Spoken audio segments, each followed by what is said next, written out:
মসজিদে খুলনার যে দাবি দাবাগুলো আছে নিশ্চয় পূরণ করবে।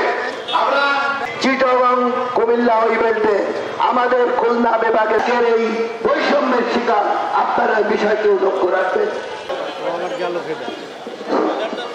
আজকের এই মানববন্ধন কর্মসূচির পরিদর্শন বলেছিল চলে গেল পার্শ্ববর্তী দেশের